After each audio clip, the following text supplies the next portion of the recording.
दुनिया में इस वक्त बहुत बड़ी जंग चल रही है। इसराइल ने पिछले 1 साल से आज तक 17,000 अटैक किए हैं मिडल ईस्टर्न कंट्रीज़ पे। फ़लस्तीन, लेबनान, यमन, सीरिया, ईरान। लेकिन डायरेक्ट अटैक से भी बेहतर है कि अगर मुल्क को अंदर से तोड़ने की साजिश की जाए। जो पाकिस्तान के हालात हैं स्पेशली अगले 3-4 दिनों तक, वो भी बहुत क्रिटिकल हैं। केपी और बलूचिस्तान को पाकिस्तान से अलग करने के लिए प्रॉपर लॉबिंग की जा रही है। यूथ जो हर कंट्री का एसिड होता है, उसको हमेशा से ये कहा जाता है कि आप पॉलिटिक्स से दूर रहें, इसलिए कि उनकी गलत सहनसाजी करना आसान होता है।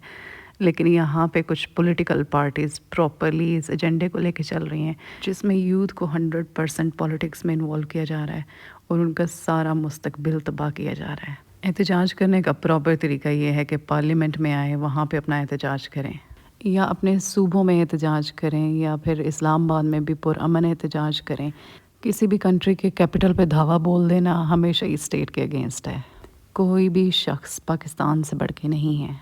कल अमेरिकन प्रेसिडेंट का बयान सुन के मुझे बिल्कुल हैरत नहीं हुई कि उसने इसराइल के बारे में कहा कि हम उसको एडवाइस करते हैं, हम उसको डिक्टेट नहीं करते हैं।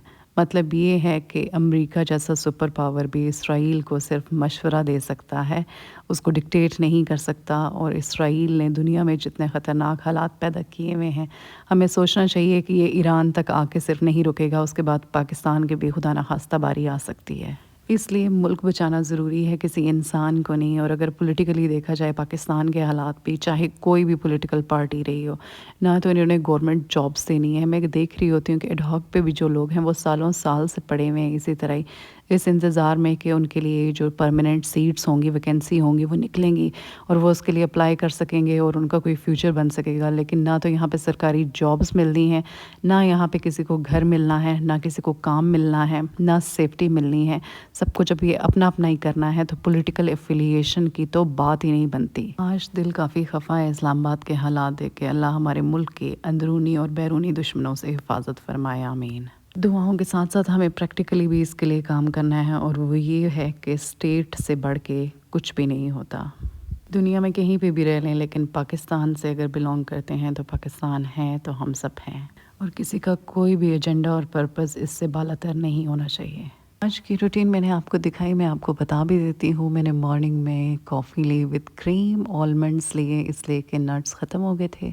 सुबह जल्दी उठ गई थी इसलिए मैं दोबारा से सो गई, और मेरे हस्बैंड ने मुझे फ्राइडे प्रेयर के वक्त उठाया और वो फिर राइस भी ले आए। उसके बाद मैंने थोड़े से सोते सोते ही राइस खाए, थोड़ा सा चिकन खाया और फिर दोबारा से सो गई और शाम को 4 बजे उठी। ब्लैक कॉफ़ी ली और जिम आ गई। आधे घंटे के लिए इंक्लाइन वॉक की। बहुत ज़्यादा स्वेटिंग होती है, ये कॉमन वॉक से ज़्यादा बेहतर है, और स्पेशली अगर किसी को नीज़ का इशू है तो उसके लिए तो बहुत ही अच्छी है। वो स्ट्रेट पाथ पे ना चलें, बल्कि अगर ट्रेडमिल नहीं भी है तो वो किसी इंक्लाइन जगह पे चलें तो ज़्यादा बेहतर रहेगा, उनके लिए सेफ़ होगा नीज़ के लिए। बाकी जिम की ये रूटीन है कि एक दिन अपर बॉडी एक्सरसाइजेज होती हैं और एक दिन लोअर बॉडी। वैसे मैं लोअर बॉडी का डेली करती हूँ, अपर बॉडी के लिए भी मैंने टाइम रखा हुआ है स्पेशल, और इंक्लाइंड वॉक के लिए भी आधा घंटा या फिर 20 मिनट काफ़ी होते हैं, कभी कभी 15 मिनट भी ठीक हैं।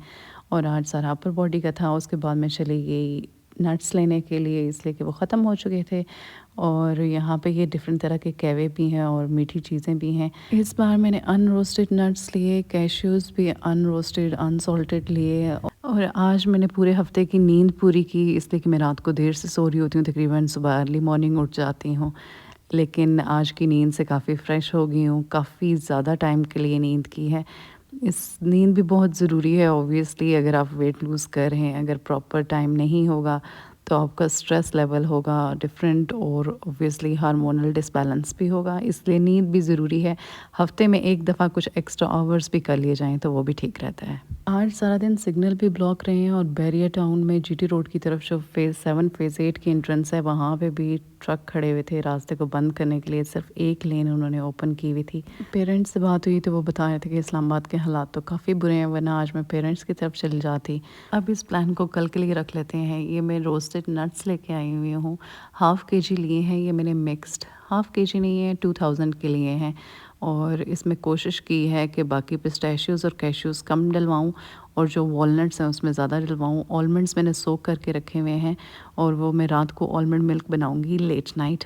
और अभी मैं ले रही हूँ बोन ब्रोथ। बोन ब्रोथ अगर आप में से किसी ने स्टार्ट किया तो आपको पता होगा कि ये अगर आप रात में ले रहे हैं तो सुबह आपका फेस कैसे शाइन कर रहा होता है। अगर आप में से भी कोई इसको ले रहा है बोन ब्रोथ को, तो आप मुझे बता सकते हैं क्या ऐसा है कि नहीं है, इसलिए कि एक दिन के इस्तेमाल से ही सुबह आपका फेस ऐसे ग्लो कर रहा होता है। और अगर आप जॉइंट्स या बैक बोन के लिए मेडिसिन ले रहे हैं, उनको अगर छोड़ के सिर्फ 1 महीने तक आप इसको डेली लेते हैं रात में, तो आपको विजिबल डिफरेंस फील होगा इंशाल्लाह।